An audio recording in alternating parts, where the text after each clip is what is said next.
All right. Well, great to have everyone here. And great if folks did not see it or listen to it already, we recorded an on the metal episode where we recounted our favorite or some favorite, I should say. Not, I mean, there's so many great ones out there, but some favorite moments. Adam, that was a lot of fun. Thanks for doing that. It was a lot of Oh fun. no, Anyway, thank you for doing. I was like very honored to be on the show just because it's got on the metal has been great. I loved listening to it. Um, I gotta say I am still tittering over the clarinet solo. Like it's just hard for me to think about an episode without. Anyway, little teaser for the great. episode. Do you know another actually great moment like that I had forgotten about, and then I was just re-listening to it actually in preparation for this? Is the episode we did on where Aryan had his tweet of the measurement 2 years in the making? And do you remember that Eric was calling in and was outside with these like absolutely deafening Midwestern crickets Yes. that were great, and I actually love it. I mean, it's so great because Eric is talking about. He had this great, talking about how stressful it was and what a rush it was, and how satisfying it was. And then meanwhile, you can visualize him. You can feel the humidity, where he is. It was just great. Yeah, Um, that was a fun but one. that was a totally fun one. And Arian, we had you on talking about the sidecar switch in whenever that was, late 2021, I guess. That's a whole blur. Um, but what we've not talked about at all is, and we've actually got lots of things about Oxide that we've not talked about at all, amazingly enough. But we really had not talked about any of the Upstack networking software because making a switch was really one of the things that we had, I would say, required a lot of technical boldness. We had, I would say, some uncertainty in those earliest days of it felt like there was no good option. Like integrating a third party switches felt like it was going to be hugely problematic. But boy, doing our own switch just seemed ludicrously ambitious. So, small And plug, we have a blog post coming out on that soon. oh, yeah, I'll be excited to read it, Aryan. And Aryan, Yep. I mean, you were, in those earliest days and we had basically come to the conclusion that we need to do a switch, even though we have got no idea. I mean, Arian, as you, I think, have said many times before, we fortunately did not know how hard it is to do a switch. Otherwise, we might not have done it. Yes. And we Well, I were, was also the one who said, well, how hard can a switch be? That's kind of a solved problem at this point. So I definitely ate those words. I know, I know. I feel like that's like mine of like, oh, we're just going to tweak some reference designs. That's another one. Yes. Back in a time machine and Oh, slap myself. It's oh, like you're, me. Oh, exactly. But you got to have that like a little bit of naivete. And I think one of the things that is great about having a big, ambitious, bold vision and then projecting that vision is people are attracted to that. And that we've had a lot of people who've come to Oxide because they see what we're doing and they say, hey, I want to, like, not only am I interested in that, but that really speaks to me. And there's a part of this that I think I can really help on, that is part of my own personal vision. And part of what I love about what we're doing is that for every person at Oxide, there is a part of themselves and part of their own personal vision that is in what we're doing. And that is very true of what we're doing. And, Ryan Goodfellow's here, and Rye, you were what I mean, I think this is true for a lot of people at Oxide, but it's especially true for you, that you saw what we were doing. And I just remember in your materials, like, I think you're building a switch out of P4, and boy, that's exactly what I want to go do. So, Ryan, could you talk a little bit about your background and kind of how you got to Oxide, and maybe we'll pick it up from there? Yeah. So, I mean, that's pretty much exactly how I first saw Oxide. I think I was actually at a conference at Sandia National Labs, and I was there giving a talk on some network test beds I had been building for like some government projects and things like that. And Ron Minich was also at that conference, and we were talking about a few different things. And I think at that point he had mentioned the On the Metal podcast, which was actually my first exposure to Oxide. And so then, like a little bit later, I started to check that out, and then I was like, "Oh man, this is like these are my people. This is really awesome." And then I started to look more in depth into what was available on the Oxide website in terms of what folks were doing. And then I saw the P4 switch sitting there staring me in the face. I think it was in this like little subtitle somewhere, like hidden on the website, like it has this big, beautiful picture of this rack, and then there's like this switch that's sitting in the middle of it. I'm sitting there like, I wonder what that is. Is that some kind of Mellanox ASIC in there? Is it like a Spectrum 2, a Spectrum 3? And then I saw the Tofino. I was like, oh, okay, so this is a fully programmable architecture. And like where I had come from in terms of like building large scale network test beds for like research programs and things like this, where people are doing network research and they're doing like absolutely like batshit insane things with networking. And we have to write the network code that transports all that crazy stuff that people are doing inside of the networks in a testbed environment to evaluate whether their crazy ideas are going to work out or not. And it was a very fun and rewarding job, but it also very clearly demonstrated the limits of what we could do with fixed function networking equipment. Like when weird stuff would happen, if we were operating like a really large scale EVPN network and absolutely everything looks green across the board, like all the routing protocols are green, like everything looks good, but packets are just not moving in the way that they're supposed to be moving. And like you just go down this road of terror of like all these people are depending on you and your infrastructure to do their jobs every day. And like things just aren't working, and you get down to the ASIC and it's just a black box, and the only thing that you can do is talk to your vendor and be like, what's up, man? Like what's going on here? We've done everything we can, and then it turns out to be an ASIC bug, and you get a firmware update and the problem goes away and you have no idea what happened. And that is so frustrating. And I mean, these ASICs are extraordinarily complicated. They are historically very proprietary. There's a huge stack in there. So to kind of not be able to get that certainty about what actually happened here is, I mean, obviously very frustrating. Yeah, and it just makes the network kind of like incomprehensible at a low level. Like you have these like declarative APIs, like you have like Linux switch dev, you have all the wonderful work that happened with Cumulus Linux to kind of like open up the white label switching environments and have these nice declarative Linux flavored APIs. But at the end of the day, that's all declarative. And you don't have a real good mental model of like what is happening to every single packet that's going through the switch. Like what's the programming model? How do I actually understand what's going on here?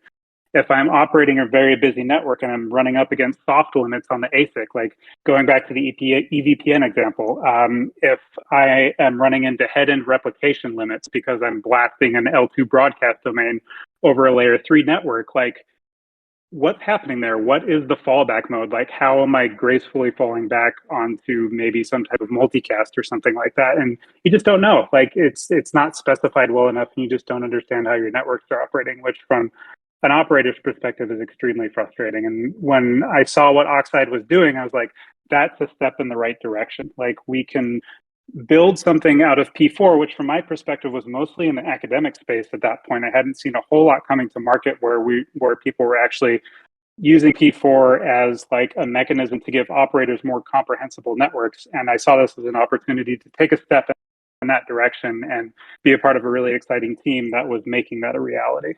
So, and I mean, you mentioned P4. P4 is really at the epicenter of what we're doing here. Could you describe a little bit about P4 for folks for whom it may be new?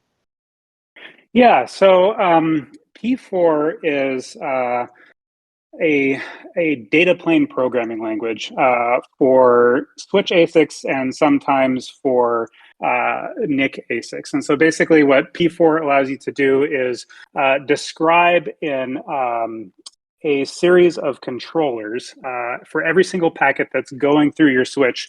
What needs to happen to this packet? It allows you to define a set of tables that can be shared with a control plane, whether these are like routing tables or NDP tables or things like this, where a control plane that's running a protocol like BGP or NDP for IPv6 can start to populate these tables. And as packets flow through your data plane in one of these switches, they run through this P4 code that is essentially operating on a packet-by-packet basis over every single packet. It runs at the line rate of the switch. Depending on how the switch ASIC is architected, this might be broken up into like multiple pipeline stages for every single packet that's moving through the switch. But you more or less have complete control over every single packet that's running through the switch. It is more of a constrained language than something like C or Rust. So there's no loops or anything like that. And so there are sacrifices and expressiveness that are made for the sake of having some level of determinism and making sure that your pipelines can actually execute at line rate. But it does allow you to have that level of programmability and expression in how your data plane is actually executing. And Yeah, Adam, to drive home real Yep. quick the point of how programmable this actually is there are these generic parsers that you implement. So these switches do not have a concept of an Ethernet frame. An Ethernet frame is really a thing that sort of exists at the SerDes level, so that the SerDes can parse frames into the device. And then, so you have to tell the thing what an Ethernet frame looks like. And for example, Western Digital has built this cache coherency protocol between CPUs using these, where they just encapsulate basically memory requests in Ethernet frames, and then they use a completely custom thing to parse these requests, and then do a memory coherency thing in the switch, and then like push packets out to specific CPUs. But this can be as programmable as you can parse a packet coming in that has 2 integers, and you can parse that as 2 integers. You can add these 2 integers, and then you can emit a packet with the result of that addition, and that you can do that at line rate. So that's amazing. There's really interesting things you can do with this. Limited within that language, but things that you definitely cannot do in software at these speeds, because you can do this at 6 terabits, 6 billion packets per second. Yeah, and so someone in that chat is asking, what does at line rate mean? And like at line rate means really, really fast. So yeah, do you want to talk about some of the speeds and feeds a little bit, Arian, in terms of what line rate means these things? Well, in this case, we are using to build with the largest and greatest of the Tofino 2 lineup from Intel, which is a 64-port ASIC supporting up to 12 terabits of traffic given appropriate packet sizes. But really, it will do up to 6 billion packets per second, with all 4 pipelines enabled and all ports enabled, everything going full tilt. And needless to say, that is a lot of data moving through a single ASIC. It's a lot of data. And so when we talk about a programmable switch, programmable network infrastructure, the programmability really, as you say, Arian, really goes down to the very, very bottom of the stack. This thing is not born knowing anything about software protocols and so on. All of that stuff is going to be given to it as P4 programs, and then it's going to be able to do. And it's extraordinarily powerful. And I mean, we are big believers in P4. And it lets you parse into packets up to about 500 bytes into a packet, and then you can modify headers, emit new headers, plus your payload. And so you can inject things, you can strip things, you can do operations on things and build new things. I'm assuming that Rai is going to talk a little bit more about DMM later. And so, but then more importantly, all that happens. So things like NAT or you can add telemetry headers, or those are all things that we do here, all at line rate using these pre-populated tables.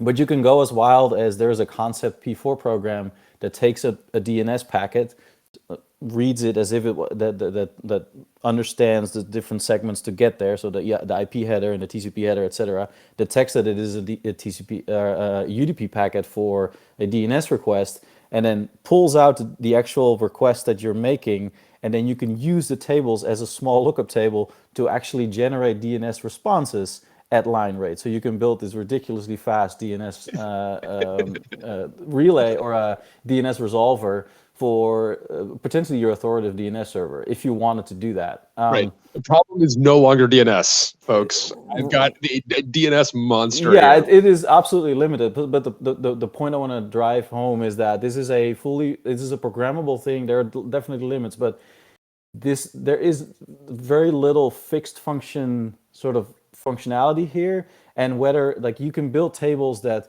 prioritize some kind of VPN thing, or some kind of layer 2 switching thing, or some kind of labeled routing thing, and you can size these tables according to the data sets that you're going to be working with within limits of what this ASIC can absorb. Because there are different variations with different sizes or different stages, meaning different like larger or smaller amounts of RAM available effectively to do this with. Which is really powerful. And right, I mean, when you say that like you'd kind of reach the end of the road with fixed function, I assume that part of it is that like these fixed functions ultimately do have fixed area. They've got kind of fixed amount. Someone else has made the decision about how the resources of the silicon are going to be used. And really the future needs to decide that dynamically. Is that a fair statement? Yeah, that's definitely a part of the fixed function ASICs that are available today. So oftentimes they'll allocate like a certain chunk of their TCAM to like multicast. There will be a certain chunk of TCAM to like access control lists. There will be a chunk of TCAM or SRAM that is dedicated to IPv6 routing or IPv4 routing, and you just kind of have to.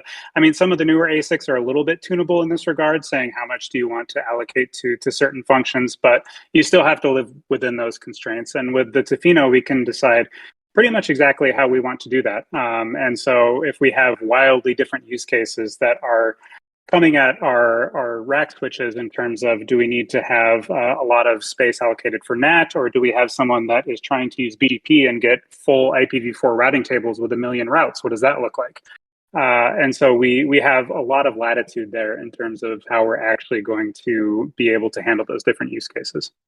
And it means Which the is opposite too, which is we do not care for, we use Geneve labels in our underlay network. We do not care. There's a competing or like a complementary standard or like not a competing standard on a VXLAN. We do not care about VXLAN functionality. Our P4 program does not have that built in. And so we do not spend any resources in this case on that functionality that we would never use. So we can try to maximize the use of this ASIC according to what we feel this thing should do, or to support the applications our customers want, rather than what, like you said, some product definition group or like some designers have put together 5 years ago, because that's how long these things were designed at some point. And so they've made choices that may not be applicable anymore, which means that with this more programmable nature, you can push a switch platform for much longer potentially, because you can adapt it to your changing workloads or to your changing protocol needs. And potentially dynamically too, right? I mean, this can actually be changed. Well, yeah. I mean, you need to reload the data plane, so it's not like, it definitely hasn't, like, it takes It's time to disruptive. do that. It is disruptive. It's not seamless, but yes, you can probably reload this in a couple seconds. So yes, it is reloadable in some form, and so if you can absorb the disruption, then yes, you can do this somewhat dynamically.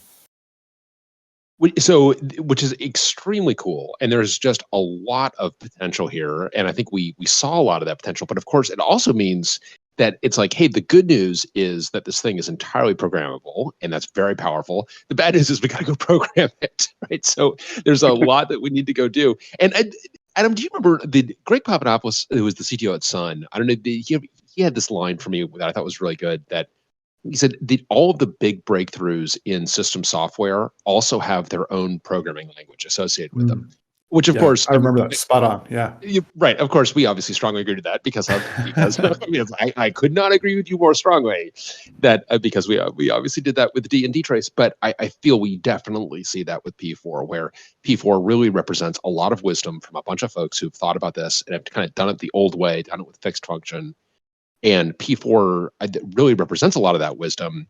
And so now we've got to go build this whole thing. And so while Aryan and co are building the actual switch and getting the hardware to work, Ryan, can you talk about like how you and Nils and some of the other folks started getting going on, like, what does it actually mean to build the software stack on this?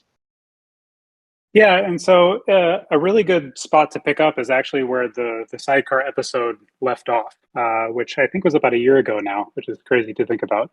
But at that point, I mean, the rack switch was just coming together in terms of the hardware, and because of the Tofino simulator, which is a piece of technology that Intel delivers along with the Tofino, that it basically allows you to simulate the Tofino at kind of like a hardware level. Like the representation it's working off of here is like a hardware RTL type of level.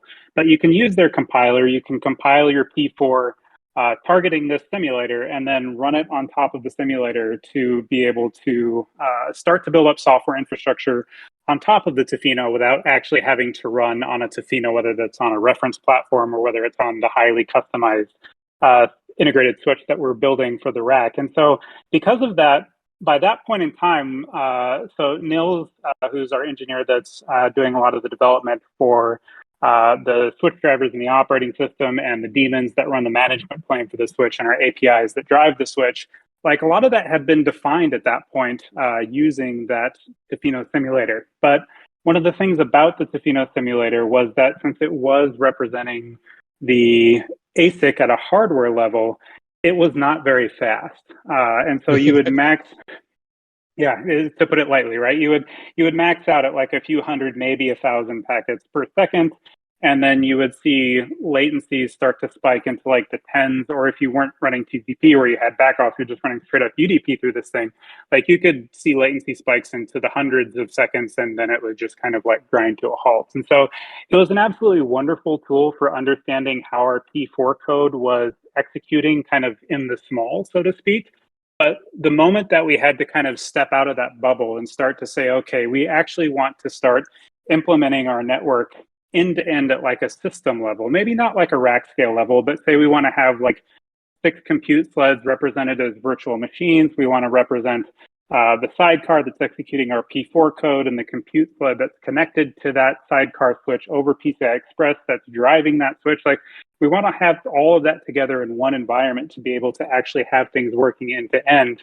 The simulator wasn't really going to provide us with that capability. We even tried running it on like these super beefy machines with like, 96 cores and like hundreds of gigs of RAM. And we just, it was a non-starter. And so we kind of had to take a step back and say, okay, so how are we going to start developing things at a system level? How are we going to start developing our routing protocols? How are we going to make sure that our NDP implementation that's running through the switch for IPv6 is actually going to work with the Illumos host operating system NDP that's sitting right next to it in the network? And so that was an interesting point in space where we were just kind of like, what are we going to do? And then so I had been writing...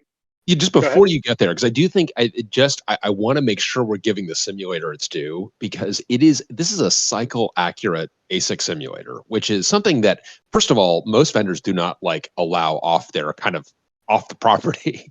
And the fact that we had this software from Intel, and as I told that team, this is the best software that Intel makes. Prove me wrong, because on the one hand, we were only able to get several hundred packets a second through the thing. On the other hand, Adam, it goes to the one of your favorite lines that is we prefer to think of the Oasis as half full rather than half empty. Because it is remarkable that this thing works at all, to the point that what we were able to do, what you were able to do, you and team were able to do with the simulator Rye was stunning. We got so much working with the simulator that you actually do get to the point, like the actual problem with the simulator is that we can't actually, of course, it's never going to be much. If you've ever done any kind of cycle accurate simulation in anything, you know that if you are only at 100x degradation is really, really hard to get to, and 1,000x is going to be much more reasonable. So the fact that we were kind of right in that 100,000x degradation is kind of, that's pretty impressive, honestly. So yeah, I mean, it's completely mind-boggling. And I mean, when you had TCP running through it, and TCP was doing backoff because it was detecting congestion, then it actually kind of worked SSH through it. You were running SSH. It was actually amazing. It was working okay. You could do like an apt update, and it might take all night, but it would eventually work. Right? Am I remembering this right? That it was single core as well. There was a multi-core version of it. We had a lot of issues with that. And well, because multi-core RTL simulation is a notoriously difficult problem, because you very quickly need synchronization primitives that basically undo any advantages that you might have off of multi-core, like that your multiple cores would provide you. And because you need those synchronization primitives, everything else becomes way slower. So in their defense, it is a model of the actual hardware, and it emits very detailed logs as a packet travels through this thing, how each of the parsing steps work, how the lookup steps work. So you get a very detailed trace for every packet going through. like what it does and how it got to that decision point and how it then figured out which quote unquote port to switch out of. Which is incredibly cool. You can use it to debug your P4. Yeah, well, and if you loaded it, so it's a thing that would run on a Linux machine. And so if you had a Linux machine with several network interfaces, you could attach those network interfaces to the virtual interfaces of that switch and see your actual packets from outside the machine travel into like you could send them into the machine, run through the model, see all these traces of exactly how the packet was parsed and classified by your P4 program, how the decisions were made, the lookups that happened in the tables, and then how it then modified the packet potentially and then pushed it out again on one of those real interfaces, and it would just pop up on the other end, and you could Wireshark it on your client machine. And so it is a really impressive tool, but yes, because of all that accuracy, it is not particularly fast. So if it's probably fair to say that we were pushing it harder than anyone else. I don't know that anyone else who would actually do something like some real stuff gets the look. We'll run into that eventually. Like once you get through. I'm trying to get through like debugging my P4 program, and I'm trying to run a little bit more traffic. You'll hit that. So everyone hits that eventually, and that's the point where you then need a different solution. Yeah. So Rye, there, I just wanted to inject some praise for the simulator, just because I think it is so extraordinarily impressive. But as you say, it's not. It's really impressive that we're able to get it to work at all, and that it does work so well. But it's not actually. Describe some of the ways in which the deeply suboptimal performance really impedes development of the software we need to develop. Yeah, I mean, so it is totally a fantastic tool. It's just, it's not the right tool for particular jobs. And the job that we were stepping into at this point in time was system level, end-to-end type of development. And when you start putting hooking up a bunch of compute sleds to your simulated switch, then you have a bunch of protocols that are just starting to run all on their own, right? You have NDP running for IPv6, which is churning out a few packets per second. You have your routing protocols that are running that are doing keep alive messages. And so by the time that we're at like over 10 of these things that are hooked up to an emulated switch, we're probably in the neighborhood of at least a few hundred packets per second that are going through this thing, and that's about the limit of what we can get to in terms of pushing packets through the simulator. And so you can forget about running any type of TCP flows or Geneva encapsulated flows or anything like that. Once you get to this point, we basically got to the point where it's like, okay, we can stand up the network, we can get the simulator running, and then everything grinds to a halt once just the basic automated protocols start running. And so that's kind of the decision point that we found ourselves at. And the challenge that we've got in front of us at that point, and the challenge that we've had for indeed the entire history of the company, is how do you develop the software that's going to run on the hardware without the hardware in hand? And even when you have the hardware in hand, you might not have enough of it for everybody. You may not have enough for CI. For at every layer of the stack, we're always asking ourselves, how can we emulate the layer beneath us? Yeah, exactly. And so what we decided to do at this point was actually do the full crazy thing, which is write our own P4 compiler. And this kind of grew out of like a nights and weekends project that I was doing. We were using P4 at work, and I was trying to use P4 at home with like compiling to some RISC-V cores that I was tinkering around with. And so I had a little bit of forward momentum on this already. And I was like, you know what? We can probably just compile P4 to Rust and then have that Rust code as the implementation of our packet processing pipelines and use it wherever we want. And so, but just taking a step back real quick, if you're familiar with the P4 ecosystem, like this sounds even more crazy, because in the P4 ecosystem, we have the P4C compiler that's maintained by the community. There's the behavioral model version 2, which is kind of like the execution substrate that exists around the output of that P4 compiler. And the question is, why not use that? And that's a very valid question. And for us, it really comes down to where do we need to execute this P4 code? And in the sidecar episode, one of the things that Arjen had mentioned was the level of fidelity that we get from the Pheno simulator in terms of how it presents itself to higher layers of the stack, including the operating systems drivers, including the Intel SDK that allows us to manipulate P4 tables in real time. Like that was all very high fidelity, and high fidelity enough that we could actually run our OS stack and our ASIC management stack on top of all of that. So that was something that was critically important that we really didn't want to lose. But then kind of on the other end of the fidelity spectrum, we also have this development environment at Oxide that is really, really important. It's kind of like an Oxide in a box environment. And then it's what a lot of our control plane engineers use to evaluate systems in the control plane software substrate. And so basically what developers do there is they have an Illumos box, which Illumos is the operating system that is at the core of our product. And they're able to deploy the entire control plane onto that box, which includes the ability to launch VMs. It has the entire Oxide API, and they can do all of their work in this environment. It's not necessarily super important to have like high switch level fidelity in that environment, but we definitely need the network functions that implement the core of our network in that environment. So these are two very different environments where we need to have the logic of our P4 executing. And what we really want there is to be able to compile freestanding P4 code and use that code in both environments. I'm sorry, Brian, were you saying something? No, I mean, this is a problem where it's like that needs to be in a lot of places that's not going to have specific hardware. So we needed a different solution. Yeah, and when you look at the P4C and the BVM2 model, right? P4C produces like this declarative JSON representation, and BVM2, which is like this Python C++ thing, basically ingests all that and acts as an execution engine over that kind of declarative representation of a P4 program. But that really just wasn't going to work for us, and so in order to get the first environment that we wanted in terms of having that very high fidelity interface to exercise our whole networking stack up to down on the switch itself and on the compute sled that's actually attached to the switch over PCI Express, we decided that we wanted to implement a virtual ASIC inside of a hypervisor. And so this was a great opportunity to dog food even more Oxide technology. So if you're coming from like the Linux side of things, there's QEMU and KVM. And what we have in the Oxide stack that's kind of analogous to that is we have Beehive and Propolis, or Propolis is kind of like the user space emulation side of things. And it's written entirely in Rust. And so if we have this X4C P4 compiler that can compile this P4 into Rust, and it can compile it into like a dynamic library, and we can dynamically load that from other Rust code.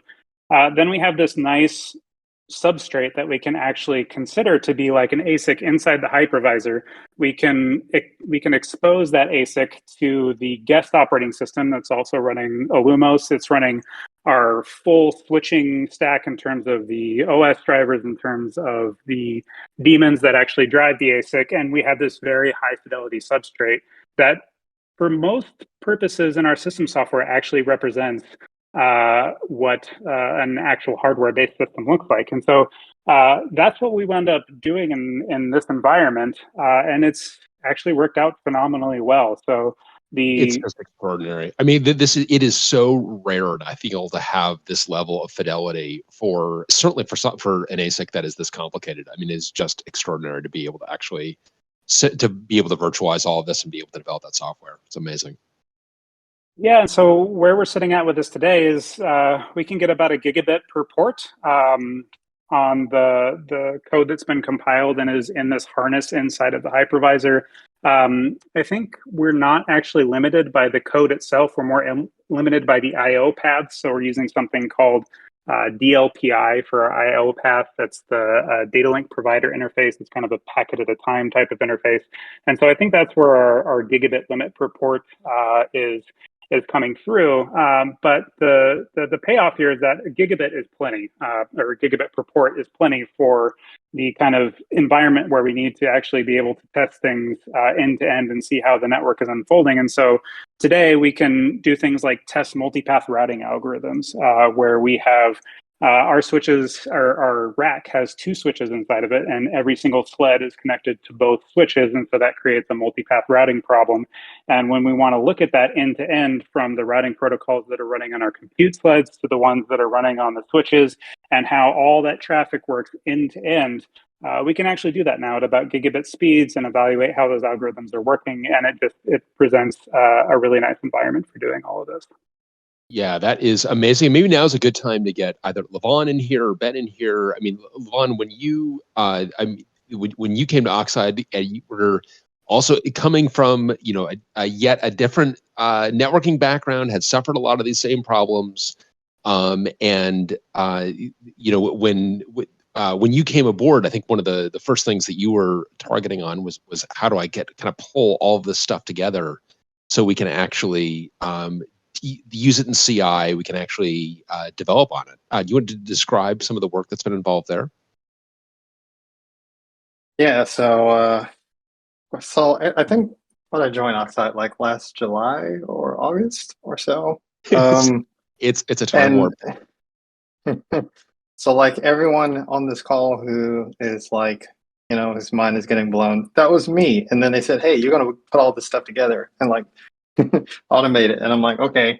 But no, it was just kind of jaw dropping to see how much work had been done in just 2 years, from the actual sidecar, switch, and Tofino ASIC, all the way up to these different components like OPTE and the P4 compiling pipeline and some of the other components that we're probably going to get into as we talk about, like how does the control plane interact with these things.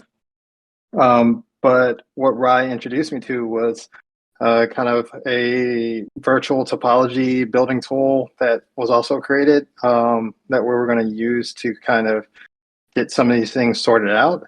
And essentially, it was just kind of diving in the ocean and swimming, because I'm learning a new operating system. I'm learning Lumos, and there's enough overlap with a lot of other like Unix and Linux style systems, but then there are some things that are different. There's some things that are really cool. And then just kind of hoovering up all of the information, they're blasting at me with the fire hose. But the biggest thing that was so exciting about all of this was coming from the background that I was in before, which was your traditional data center, public cloud, private cloud automation. There are just some real painful things that come with gluing a bunch of disparate vendor infrastructure together. So like I worked at Rackspace for a few years. I worked at Equinix Metal for a little over a year. And the thing is like you're trying to take several different switches that have several different APIs and fixed function hardware, and the vendors are changing how these things work. Every software updating, you have no idea what's going on in the box, just like what I was talking about earlier. And then you're also trying to get it to communicate, or you're trying to get it to behave in concert with things that you don't really have deep integration with. Like you don't have integration with the server hardware. You don't know precisely what state it's going to end up in. You just kind of know what state you hope it's going to end up in and everything. And so, yeah. And so you're like, well, this is what they asked for. Hopefully it ends up there. And if it ends up there, then the packets will flow. But if not, well, they're going to blame the network, and then we got to go and look and see what happens. So coming into this thing where they're like, oh yeah, OPT lives in the kernel, and it's going to make sure that certain things end up a certain way. And then, we've talked about OPT a couple of times. You want to just describe that briefly? So the high level, I guess, explanation is it's kind of like the distributed virtual switch that lives in the kernel in the Oxide hypervisors. So basically, all of these VMs, when they're created, a lot of the rules for how their traffic should be handled will get programmed into OPTE. OPTE will end up leveraging the NICs that we're using, which are the T6, T7. I get lost on some of the T6. Yeah, the T7 one day, but T6 for now. Yeah. The Chelsea NICs.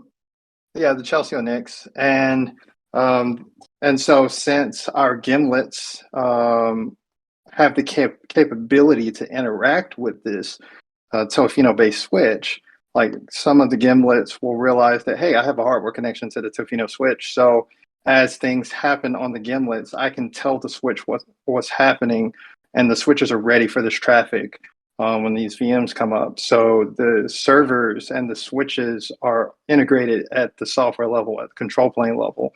And so you're not trying to take a switch OS that knows jack squat about anything that happens on any server, and have a server OS that was never designed to know jack squat about anything that's happening on a switch, and try to clutch them together with some Python code or Ansible scripts, is like that nightmare kind of goes away. And it's like if the gimlet is like authoritative and says, okay, I'm creating this VM, and as long as the process of creating this VM is successful, the process of configuring the switch is also part of that process. So either they both succeed or they both fail. And that just creates what I think is going to be a tremendous difference. And I kind of like went, I think, off the rails. I just kind of, the whole thing excites me, so I just kind of go wild. But one clarification, Levon. We've been using the name Gimlet a bunch, so just to be clear, Gimlet is our server, but not to be confused, because the sidecar and the Tofino are kind of the CPU, as Brian likes to say, gets it its coffee and it just goes at line rate. Rather than in some types of server, switches, we decided rather than having a general purpose CPU plugged into this Tofino dedicated exclusively to switch purposes, we have all these gimlets, all these servers, and then two of them are special in that they have this PCI link that was alluded to. That's right. We call those scrumlets, and it is just a PCIe peripheral, as Aaron is saying in the chat. I'm not sure it's the largest PCIe peripheral ever made, but it's much larger than the actual the compute slots. It's just like a by 4 link, right? Like if you're thinking that this is like a GPU, I mean, there's some analogs there in terms of like the CPU is just bringing it its coffee and getting out of the way. But the bandwidth between Tofino and the general purpose CPU, doesn't need to the sort of extremes that a GPU needs. That's right. It's pretty light. And so, yeah, I mean, but Levon, that was a great tour of, and as you're talking about that in terms of the kind of the switch operating systems that are out there, the network operating systems that are out there, I have wondered, I have to say many times, how does anyone get all that stuff to interoperate? Because that must be, it is a challenge for us where we are controlling all sides of this. I can't imagine what it's like trying to get even open source things to work together, let alone proprietary things. And, you just wonder how anything works at all, and then it's kind of less of a surprise to know that, well, it often doesn't actually. It often it's broken, or it breaks in strange ways, or it takes a long time to actually get functional.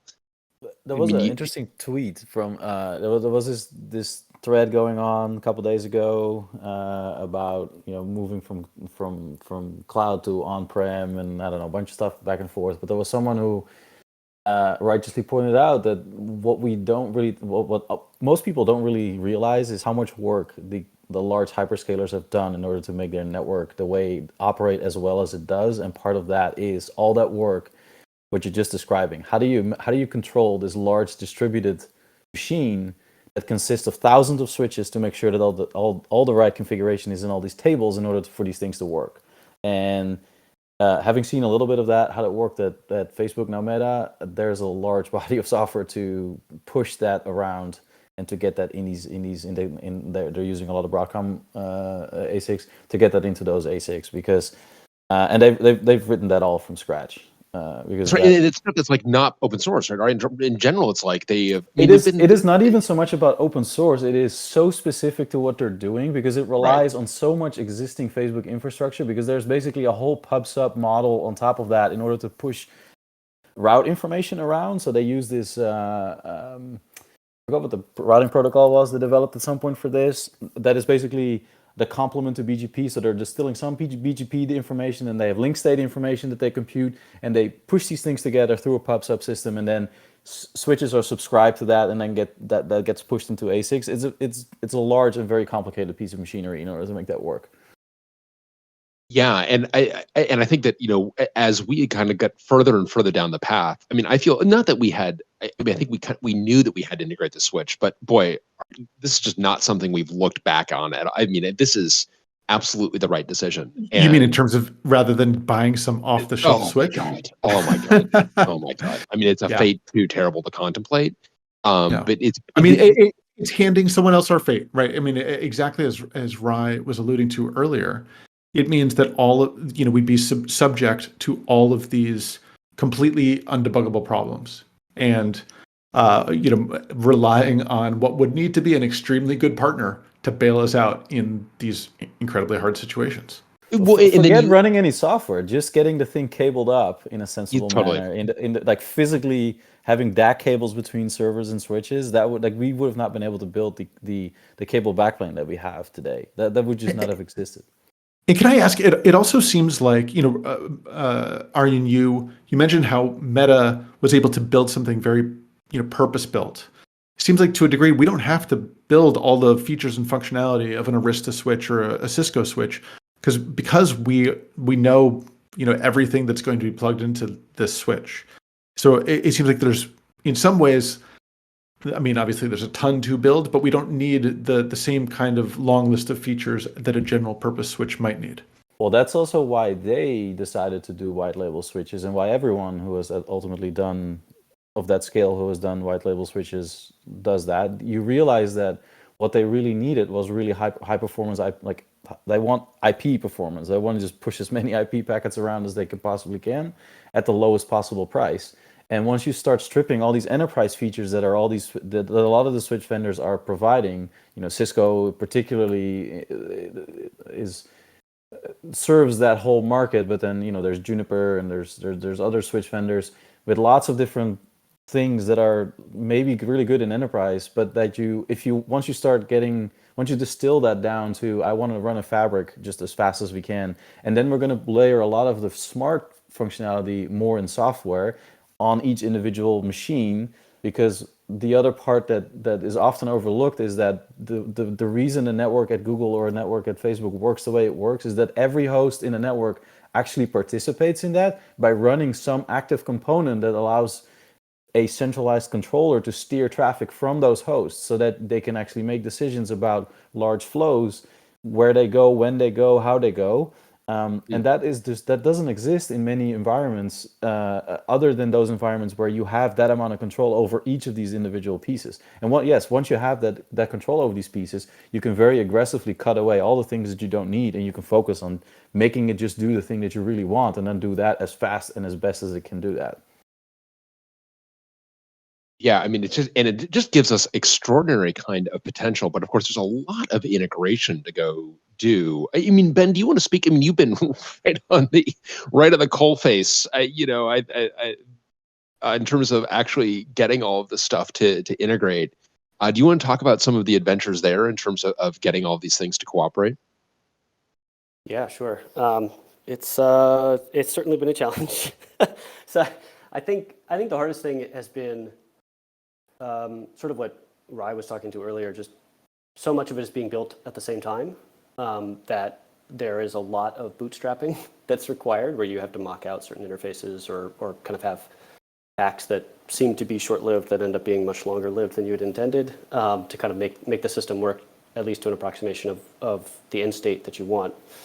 I think, though, that actually we've been really fortunate to have kind of folks like Ryan and Levon who have done a lot of that integration previously. I think in kind of being able to build up a lot of these simulation tools, being able to virtualize so much of the stack has really made that actually much, much easier than you might have thought. I think one of the things that's been really useful, at least to say OPTE, for example, actually is Ryan Zazeski, before he left a few months ago, he did some kernel testing stuff that was really useful that hadn't been done before. That's been very, very helpful, I would say. So yeah, I mean, I think the best thing has just been having strong tests, really kind of useful simulation and emulation tools for kind of mocking up the parts of the system that you don't want to consider when you're building some part of it that you want to abstract away. That's just been incredibly useful. And Ben, for the work that you've done, I mean, because I think we've seen this in lots of other parts of the stack, but I think it's especially true here, where you've got a bunch of different components and you've got kind of one body of work that is crossing a bunch of different components. Could you speak a little bit to that? Yeah. I mean, kind of practically speaking, what we really have is this kind of main program called the sled agent, which comes from an older name for the gimlets, or another name for the gimlets. We just often call them compute sleds or just sleds. But this program really is sort of the I'm not sure what the analogy is here, but it's kind of the the heart of an individual sled, and so it really is kind of managing all of the individual compute resources that you might have on that machine. And so what we've really tried to do is put in a lot of debuggability and kind of the ability to introspect what that thing is doing and really sort of understand how that system is operating and what it's kind of doing in terms of marshaling the hardware resources that are available. So we've been able to put in a lot, for example, dtrace probes to understand what OPTE is doing or what the sled agent itself is doing when it tries to provision certain resources, what Propolis, the hypervisor, is doing. The dtrace probes there have been sort of super useful just in terms of understanding exactly what kind of parts of it are actually running at various points in time. So I think kind of the fact that we've really written all of these different components from scratch, I think despite the work that entails, it really does mean that we can instrument it in a way that you can't really do with other systems. I think a lot of people have, a common theme here has been how much of a black box certain, vendor supplied And parts Levon are. mentioning like Yeah.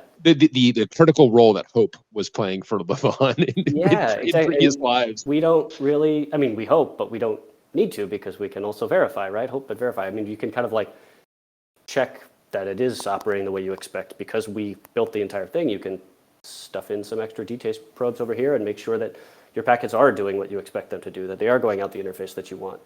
And that's been extremely useful.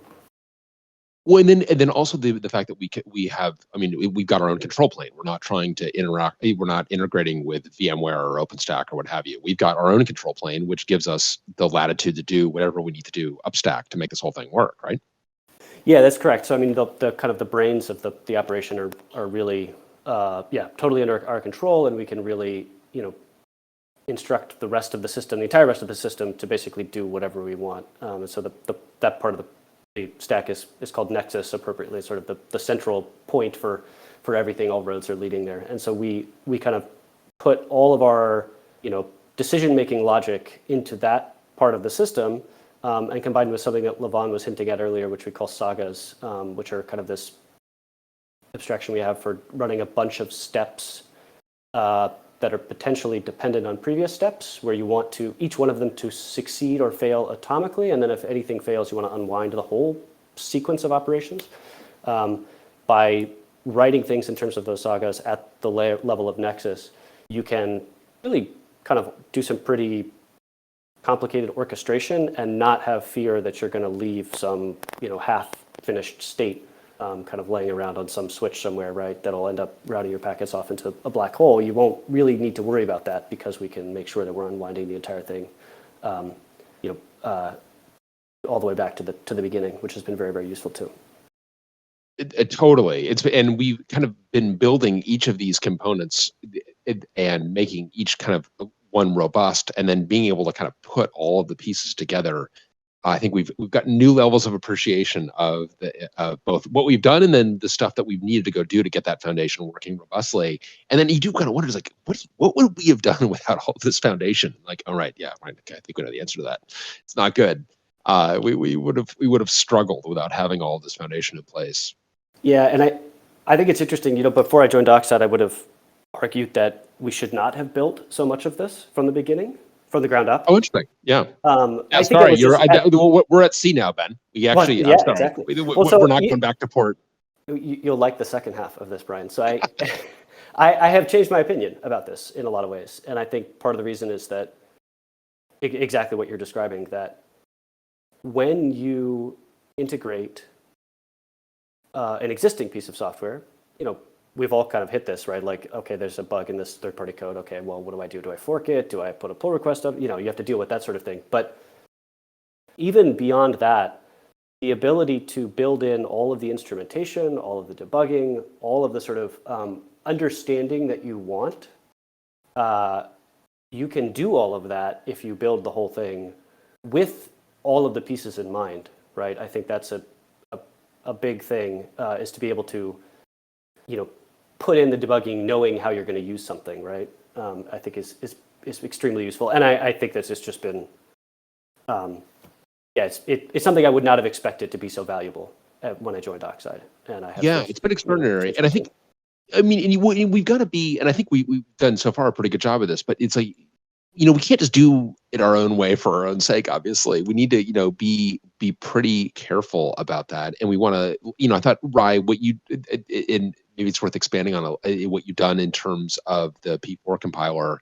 But like, I think that's kind of that we did our own P4 compiler. I think kind of represents that entire kind of Oxide viewpoint, in that we are strong believers in P4. Love the fact that we've got a language that we did not invent P4, obviously. P4 exists beyond certainly Oxide, but we are also unafraid to go our own way, provided that that's what makes sense. We're not going to go our own way just because we want to go our own way and everything. But if it makes sense, we're going to do that. We're going to actually. And I also feel that, like, around here, by the time we're wondering whether it makes sense to go our own way, it's probably time to go our own way. We don't come to that decision lightly, because we've got folks that know the peril of that, or some fraction of the peril of that. Yeah, and we've gotten an absolutely huge amount of mileage out of that. I mean, because we've implemented our own P4 compiler, we can implement this in a way that is very helpful with our own debugging tools that we use for everything else up and down the stack. And so, like, one of the really neat things that we do with the P4 compiler is we actually emit static dtrace probes inside of the compiled P4. And so when you want to understand exactly how your P4 program is executing, it's not like, oh, I'm going to throw some like printfs in there and I'm going to do this and that and try to like figure out what's going on. It's just, I'm going to activate the probes that I need to activate along that execution path in the pipeline, and understand exactly how that program is executing. And we've gotten a huge amount of mileage out of just that, of integrating P4 with dtrace to get visibility and get very fast development cycles. And so, I mean, that alone has just been such a massive win. Adam, am I the only one tearing up? I hope you're tearing up, Adam. I hope you got. I think I already went through. I mean, when I don't know if you'd seen this already, Brian, but when I was geeking out with Rye over this code gen stuff, and to see that integration with dtrace, and it was amazing. I mean, it was just awesome to see. It's awesome because it's also building on the work that you had done with Ben, whatever that was, a long time ago. Yeah, 35 years ago. That's right. 35 years ago. That's right. It was it's many it's dog absolutely years ago. using the USDT crate. Yeah. Yeah, so Ben, that was one of the, I think it was the first thing we did together, but it was fairly early in your tenure at Oxide. Yeah, was to to 6 months in or something left. Yeah. Yeah, so to build a crate for embedding USDT probes in Rust. I think we got to like a pretty nice sort of rusty spot with it. I think there's more that could be done to make it even more tightly integrated. One of the neat things was, as we were researching this, and I don't know if I showed you this, Brian, but early in Rust's lifetime, there was an issue saying, like, build in dtrace probes. This was like like triple digit Rust issue or whatever. From the earliest days. Obviously didn't get built, but they were thinking about it, which was neat to see, and fun working on that crate. Yeah, that is great. And then, but to see that, I mean, certainly we could not have anticipated, because this was, I mean, again, this was very early in the lifetime of the company, that ultimately would be so useful, because, oh, by the way, we're going to have a P4 compiler that we're going to write that's going to generate Rust, that's also going to emit these SCP probes. It's going to be really important to debug how our networking protocols work. Like, yeah. And just because it's a theme that we've discerned in the Oxide and Friends show, but I think there were moments when Ben and I were working on this where we kind of asked, are people going to use this thing? Like, is this going to be important? Are we going to, like, is this going to solve problems? Totally. And I think Ben kind of slapped me, because it's like, of course it's going to solve problems, you dummy. But I definitely slapped you. 100% maybe Ben also backwards. slapped you. But I think that's like, whatever. It's always true. Like these tools that we build are always helpful, and if there's something you take away, it's like, go build those tools. And I think it's always good that we're kind of like, we are self-aware enough to know, like, God, should I really be polishing this turd? I mean, I'm going to put another sheen on this thing. Is this the right decision? But I don't know if Ben slapped you. I definitely recall slapping you, Adam, because is this the right thing you're working on? I'm like, this is definitely the right thing to be working on, because we are, I mean, it's on the the tin, we're Oxide. We are doing a lot in Rust, and we are going to continue. And actually, Rye, maybe you could speak a little bit to that, because I don't know. I think you've done some Rust prior to Oxide, but I feel like certainly more Rust at Oxide. And how has that experience been in terms of building the P4 compiler and soft NPU and so on? It's been so. I mean, before Oxide, I had done a very small amount of Rust. I'm trying to remember the Rust. I think I wrote some TTY code in Linux and Rust, and just like a few very small things. In my group, we had just started to explore using Rust for a few different things. We had thought about one of our major products was an internet network emulator, and we had built that in C++ over many years, and we had kicked around the idea of doing that in Rust, but never actually got around to doing that. They may have done that now that I'm not there anymore. But yeah, so very little Rust experience. But I mean, the Rust ecosystem I can't imagine a more perfect ecosystem to do this work in. Because it's compiled natively, so we don't have to worry about any of the performance issues that would come with, like, if you're compiling to like Go or something else like that. The ecosystem around code generation in Rust is just flat out amazing. Like, the quote crates and all of the tools that are available to generate code are just like, I have no doubt that the code generation stage of the compiler that we've written is an order of magnitude less complex than it would be without those strong code generation tools. I mean, and Adam, you've used these tools significantly, and Dropshot and a lot of the tools that you've put together as well. And I mean, they're just incredible code generation tools. Absolutely. I mean, I think that in other languages, when you're generating code, when I'm generating code in other languages, I feel like I am 100% doing it wrong. And it's going to be this undebuggable pile. And in Rust, it's like I'm, only 20% sure I'm doing it wrong, and it's a semi-debuggable pile. But the amount of time it saves and the sort of elegance and testability of it is just phenomenal. And we are using that up and down the stack. We are using its ability to generate code everywhere. And we kind of we say hygienic macros as kind of a placeholder for it. But it was really so much more than hygienic macros. I mean, it is just it's as you say, it's the quote crate, it's build RS. I mean, there's so much that you can go do to actually make this comprehensible and extraordinarily powerful. So it's, right, that is awesome and no surprise that you're making use of things like quote.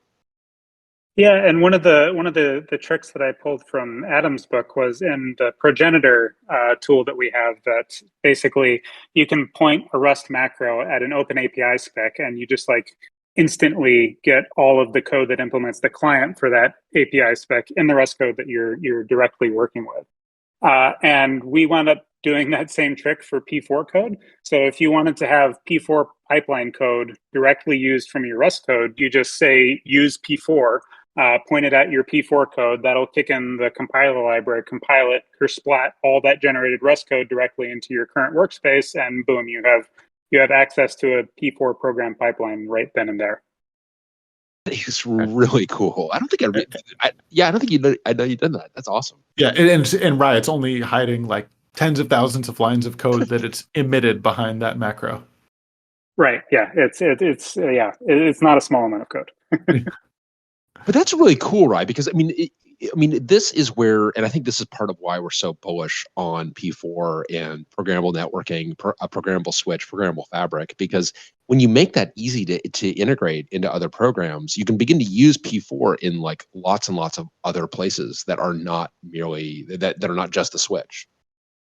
Oh yeah, absolutely. Like I was doing something the other day where I needed something like TCP dump or Snoop like, but like not quite TCP dump, not quite Snoop. I needed a little bit more programmability. I didn't want to have to go write a whole bunch of like header code by hand, but I knew I had the vast majority of the headers that I needed to interact with already in our sidecar P4 program. So I just grabbed a whole bunch of that code, imported it into my Rust code, wrote like another 100 lines of Rust, and I had the exact observability program that I needed. And so it was very nice in that regard.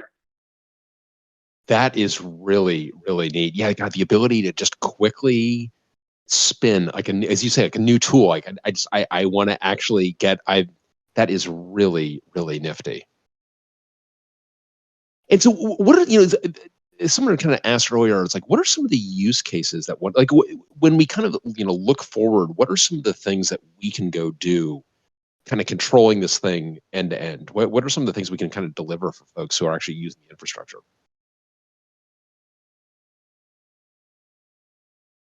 Sorry, you broke up a little bit there. I think my internet blipped. Sorry, folks were asking us about what are some of the things what are some of the use cases for an integrated switch, and what are the kinds of things that we can go do when we can control the stack end to end? Oh man, it's you get to kind of move heaven and earth, and I mean I guess there's so many directions to go with that question. I mean, when we're talking about how we integrate with our customers' networks, which I think is the most like directly visible thing that we're going to be seeing, we're talking about having strong BGP implementations that can interact with upstream networks from the size of like standard corporate BGP networks that are kind of like EVPN flavored to interacting with internet connection endpoints, connecting directly to CDNs and colos. If we have customers that want to be able to do tunneling, whether it's through like WireGuard or Geneve or VXLAN, to be able to get to remote sites, to get to other racks or other parts of their network, like we can implement all of this as needed according to demand on the product and start to build up a more robust network stack that is basically allowing us to evolve the platform in any way that we see fit without being constrained by a fixed function ASIC. And right, I've heard you get very excited about DDM and about kind of multipathing and the kinds of things we can do when we control all ends of the conversation. Can you talk about that a bit? Yes, that's a very good point, because that's something that this infrastructure actually does allow us to do. That is one of the killer apps for the Oxide network infrastructure. And so DDM stands for delay-driven multipath, and it's our routing protocol that allows the sleds to communicate, the compute sleds to communicate with each other, both within a particular rack and across racks. But before we talk about DDM, we need to talk a little bit about the Oxide network architecture, which is something that Robert Mustaki has put together and that the network team is collectively working to implement. And there are several features of this networking architecture that allow us to build very robust routing protocols. And something that Arian was talking about earlier is that a lot of like your Arista and Cisco switches like have the alphabet soup of protocols associated with them. But at the end of the day, when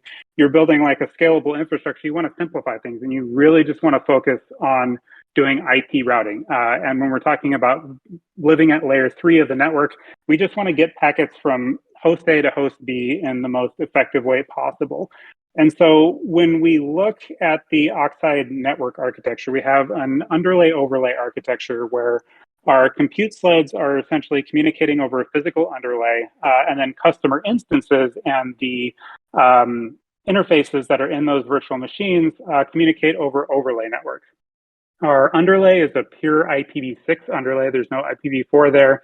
And then overlays are built on Geneve. So we have UDP encapsulation going to Geneve, and then there can be IPv4 or IPv6 packets inside of those encapsulated Geneve headers. Every single one of our compute sleds is summarized by an IPv6/64. So that reduces our network fan out a little bit in terms of the routing tables that we have to consider. And there's no broadcast domains. And so if folks are here that have done large VXLAN deployments or EVPN deployments, every single address that one of the customer instances gets is a /32 for IPv4 or a /128 for IPv6. And so since we have no broadcast domains that we need to push out over our layer 3 networks, this gets rid of at least like half of the really, really nasty overlay underlay problems. And we can really just focus on layer 3 routing. And so with that in mind, like what are the goals that we have for layer 3 routing in the rack? And something important here also is that the rack is explicitly multipath. So there are 2 switches in every single rack, and every single compute sled in the rack is connected to both of those switches. And so every time a compute sled is sending out a packet, it has to make a decision about what is the best next hop to take. And that's where our routing protocol comes in. And so taking a look at this problem and saying, what are the most, like before we even start to think about like specific protocols and things like that, we have to ask ourselves, what are the most important properties of this routing protocol?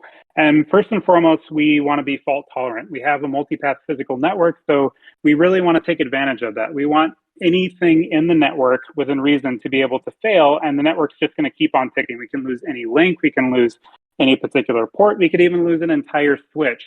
And this network is just going to continue to function, and the TCP sessions will all stay alive. They're in customer instances and things like this, and we'll be okay. The next thing that we wanted to focus on was flexible topology construction. And this means putting customers in the driver's seat of how they interconnect their racks, and not constraining them to particular topologies. And so like one of the routing protocols we looked at early on was Rift, which is under the IETF standardization process now. It stands for routing in fat trees. There are a lot of really attractive things about that protocol, but it's also very specific to fat trees, and we didn't really want to constrain ourselves to that particular type of topology. Another thing was scalability. We wanted to be able to scale up to eventually like hyperscale size networks. And so that put us squarely in like a distance vector, path vector routing protocol type of place. And then finally, we want to do load balancing at the speed of the network at packet level granularity. And so when you look at multipath routing and you look at how it's done today, if you just take a simple example of say, I have an IBGP network, and I have a couple of paths that are coming from my BGP peers that I can make a decision on in the data plane. How do I make that decision? And so that typically comes through ECMP today. But we know for data center workloads, there are significant drawbacks with ECMP in terms of both micro congestion and elephant flows. And so with the way that ECMP basically works is that you're taking a hash over parts of the layer 4 packet and deciding based on that hash what your next hop is going to be or what your complete path is going to be. And depending on how the hashing works out, you can have what's called these elephant flows that are these high volume flows that just kind of squat on a particular path in the network, and they take up all the bandwidth, and they cause lots of flow completion times for smaller flows that really need to happen much faster.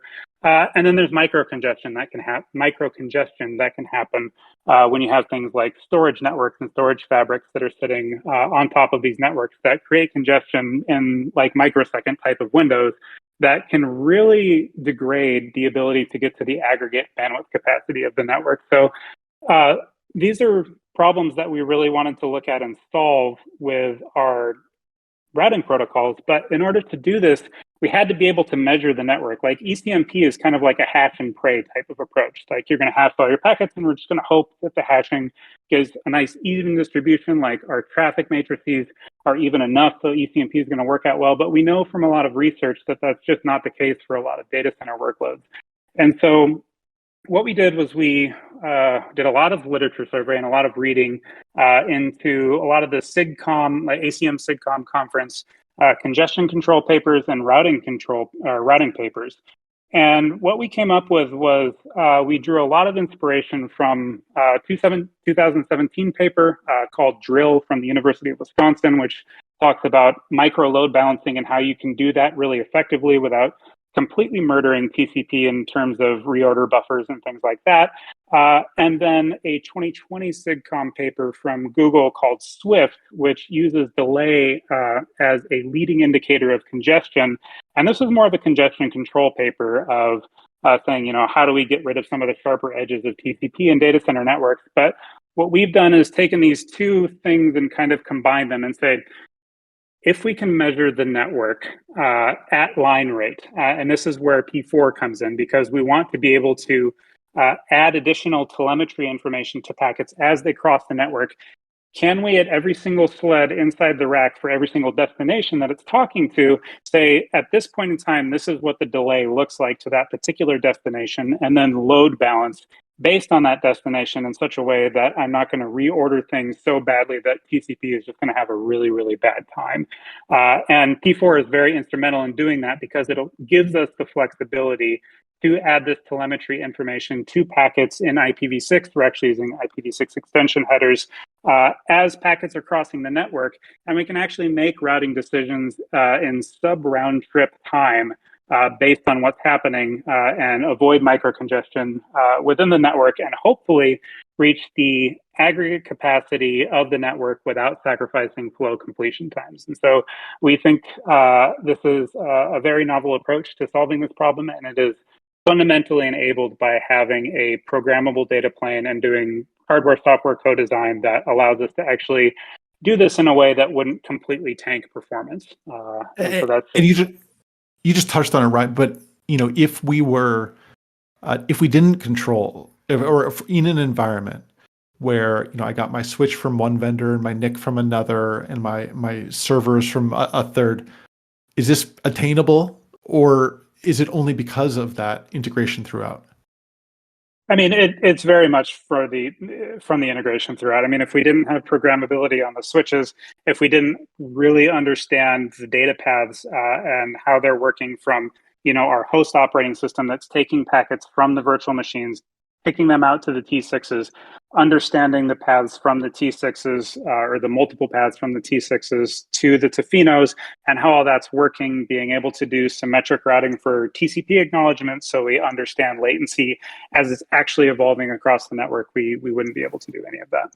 It's very simple. We need to add these telemetry headers into these packets as they traverse the network. If you didn't do that, if you can't do that in the ASIC, the only place you can do that is at the host. So those are the only points where you can make then decisions based on that telemetry data. And so you have to wait until, if you wanted this on any other piece of hardware, you would have to wait for some standard to start to exist, and then every other vendor to, or at least one vendor to implement this in an ASIC as a fixed function. And then and then hope that they got it right the first time around. Whereas we can freely experiment with this until it works, and then roll it out, because we can even develop it further once it is even in the deployed sides of the customers, because we can reprogram this thing over and over again. I mean, sure, we have to take downtime for it, but there's an upgrade path to future versions of this protocol as we learn more and develop it more. And that is just not possible with a fixed ASIC from someone else. Yeah, I mean, it's just extraordinary in terms of what it all adds up to. And I think the lead in on P4, you can see why P4 is so extremely important, right? Just for all those things you mentioned, that we can't wait for fixed function here. We need to be able to do this entirely dynamically.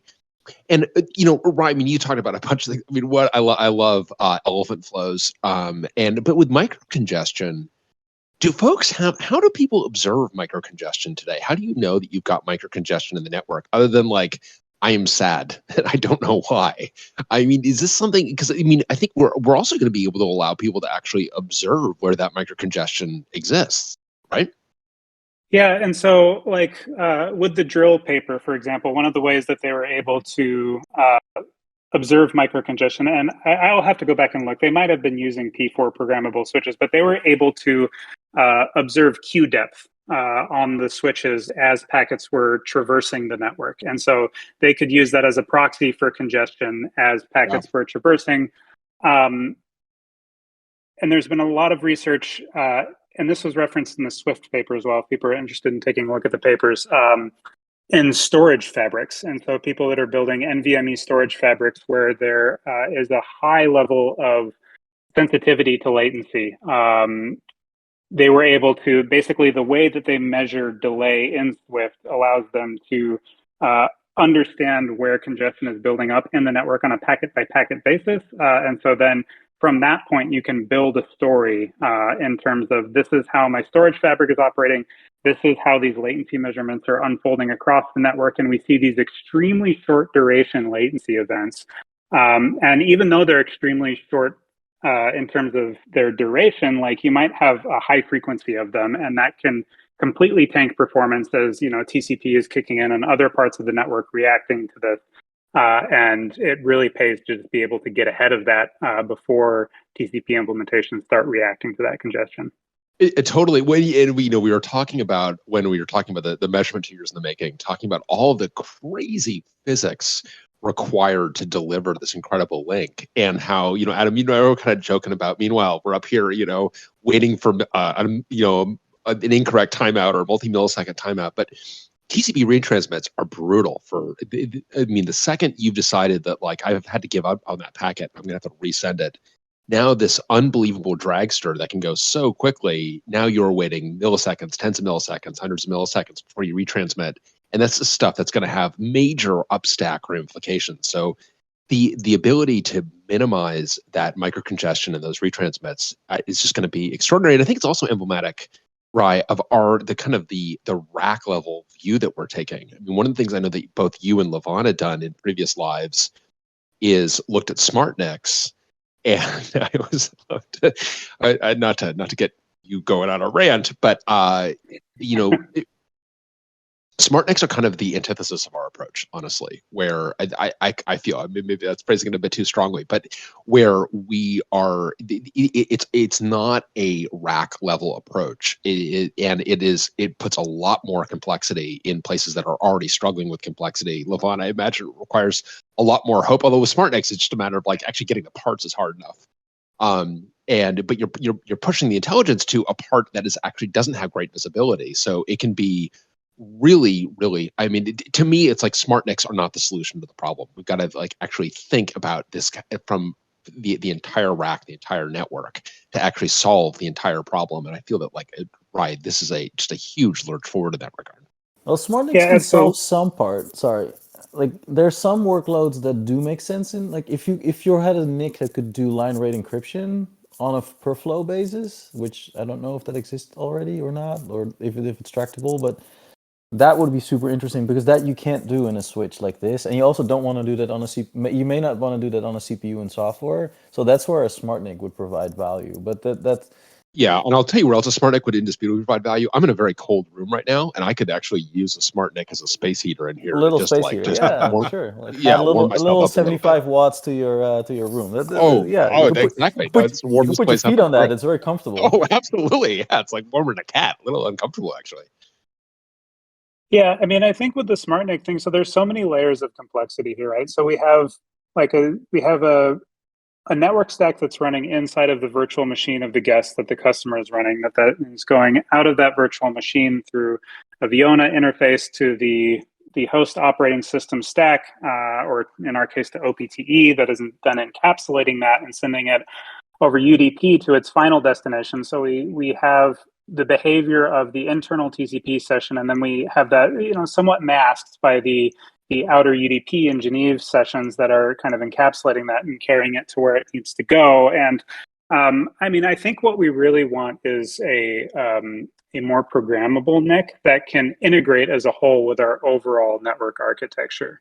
And so if we can get to a place where our NICs can be programmable on the data plane, similar to how our switch is programmable on the data plane, then I think we're going to start to be getting into a pretty good place. But in terms of like these SmartNICs with like the ARM cores, and you're connecting a computer to computer through PCI, and the programmability is actually quite limited, like I don't see the benefit for that for our architecture. Yeah, and then Levon is saying that like actually the SmartNICs are just not fast enough to do this well. And also then you got the can we actually just make them show up too? Lots of challenges with SmartNICs, and not to pick on SmartNICs too much, but but in terms of the so kind of when you look at this kind of at the aggregate level and the ability to get DDM actually deployed, what are kind of some of the challenges to actually make all of this stuff work, right? Oh man, so just getting coming to Oxide was my first real brush with P4 programming, and before I knew it, I was writing a compiler, so I really jumped into the deep end. But P4 or DDM has a lot of like data plane components to it, including being able to modify the tables, which allow us to make decisions at line rate. which in vanilla P4 is not really a thing, but it is a thing in Tofino P4. So they have these particular register types that you can attach to a table key, and that allows you to update that table key over time, which means if we can attach that register state to a router table key, then we can automatically keep a delay associated with that key, that routing entry. And so that was definitely a challenge getting up and going, because it wasn't like part of P4 proper. It's kind of like this extension, this really nice extension of Tofino that allows us to do this. That was a significant challenge. Getting DDM up and running on the endpoints in the Illumos kernel has been a very interesting adventure of deciding where is this going to plug into the overall operating system network stack, because there's so many different choices, and we're not trying to take like the DPDK approach where it's just like this ad hoc thing off to the side. Like, we want this to be a part of the operating system network stack in a very efficient way. And we're currently talking to like our vendors about our Chelsea about, what's the best way to be able to offload some of this in terms of just pushing it off onto the NIC, so we have less overhead in terms of sending like acknowledgement messages out and things like that. And when we are sending acknowledgement messages out, like, can we piggyback on existing TCP sessions if we can snoop that far down into the packet, and would that provide advantages? And so there are so many choices about how to implement this. I mean, the theory is sound behind it in terms of what the potential is to achieve in our networks, but the plethora of choices that we have to make along the way are it's a large mountain of them. And so just trying to diligently just kind of document everything as we go and see, articulate why we made particular choices, and then maybe we need to revisit this choice later on down the road, and kind of like building a decision tree. So we can, once we land with our initial implementation, try to figure out like, how did we get here, and if we need to go back and look at something that is not quite performing on the level that we need it to, like, how do we get back to that point?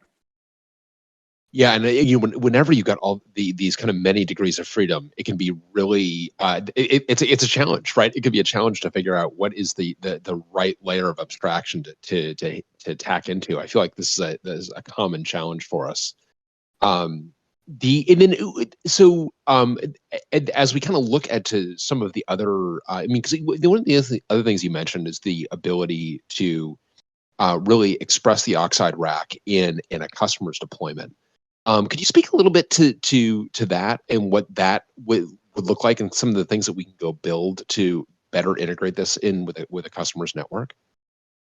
Yeah. So, I mean, coming from a background of deploying fairly large network systems, like, it's when you do this in like a co-location facility or something like that, it's a matter of, you have to set up your firewalls, and then you have to set up your routers that are going to be interacting with your network provider, your CDN, and then you have to set up all of your management networks to be able to manage all of that stuff, just in case your primary network providers are going out. And then you log into your switches and use whatever command line interface that your switches are supporting. And I recently actually did this for Oxide. Like, I'm putting together our colo presence, and Yeah. and so, like, I'm just reminded of how painful all this is. And like, you're Right. logging into like your firewall BMCs, and it's like this weird redfish thing that they've put in place that doesn't actually work as good as the IPMI thing. And so you wind up like scrapping that path, and then you Right, have I'm switches. glad. I know that Josh Cluo is going to be glad that someone else in Oxide is having to suffer with BMCs right now. I feel like there's so much. Josh has been suffering so much with BMCs. It's like, well, Josh, we just started a computer company. It's like, yes, I know. I want to run those computers. Instead, I'm stuck running this computer because our computers aren't ready yet. But yeah. So I've joined Josh in the BMC Fun Club. And then, you have your switches that you're deploying, and even though you've bought them from same vendors, they have slightly different CLIs that don't take the exact same commands. And And so this really like so this painful experience like really highlights like with the Oxide rack, you buy it, you ship it into where you're going to deploy it, and then you use this nice API to set everything up. And that includes setting up BGP, or if you're using static routing, that includes setting up static routing. Like it's a multipath HA setup first type of scenario where like the architecture really encourages people to use both of the switches on the I guess we're not top of rack, we're like middle of rack switches. So using both of those middle rack switches, and then using something like BGP to be able to peer with both of those switches and having like a good HA setup, or you can use static routing if that's where you want to go. But like the overall experience of just deploy this whole unit and then setting up networking is not this out of band like side thing. It's just a fundamental part of setting up the rack. And I think that's just going to be a really eye-opening experience for people. Well, I think it just the ability to get the rack in and get it actually functional in a customer's network quickly. And that it takes part of the challenge, and Ryan, you're making mention some of the discussions that have been going on around on-prem infrastructure and folks not really realizing that actually with the poor anemic state of the art today, it takes a long time to get actual vendor gear in and get it working. The hyperscalers don't have this problem because of all the work, Arian, that you mentioned that they've done on the networking. They are able to roll it in and be able to actually turn it on and turn it up and deploy it. And Ryan, I think the vision is that we're going to be able to do something awfully similar with Oxide, and the time from that rack arriving. Provide the biggest challenge is going to be the loading dock and making sure that the doors are high enough, which by the way is not a small challenge, just to emphasize that this thing's a monster. It's pretty big, but provided it can, once it's physically in the DC, getting this thing connected with the customer's network is hopefully going to be pretty quick because of all of this programmability that we've been able to build into it. Yeah, and it's something we're putting a huge amount of effort in. I mean, followers of Oxide probably know we have our RFD process, our requests for discussion. I mean, our customer network integration RFD has to be one of the most discussed RFDs that we have at this point. It's to the point where GitHub has difficulty loading it because there's so many comments. And we've spent a lot of time thinking about this, and we really are trying to make like a very turnkey solution. So you can just connect with BGP or whatever dynamic routing protocol that you're using to connect to your upstream provider, and just get going. It feels like we are tantalizingly close here to the dream, and this is a huge testament to everything, Ryan, that you and Lamont and Ben and Ryan and Arian have done. I mean, there's been such a broad team effort to get all of this stuff not just conceived of, but there are so many gritty details required to get this thing implemented. And I love the hopefully folks will check out the P4 compiler that you've done. And just P4 in general, I think that it has been really at the epicenter of what we've done here in terms of the programmable network. Really, really exciting stuff. And I remember that, when we started the company, one of the concerns we had is like, boy, if we do our own switch, that when we talk to potential customers, we're going to be basically picking a fight with the networking team because they're going to have their own kind of preferred switch vendor. And I think that what we have found instead actually is that we are delighting folks because they are excited that we've actually built the network that they have wanted to build. And Ryan, hopefully I'm not overstepping there, but it certainly feels that way, that a lot of these decisions we've made come from your wisdom and Lavon's wisdom and all of the wisdom that we've accumulated over the years. And it really feels like we're building what people want to be able to run.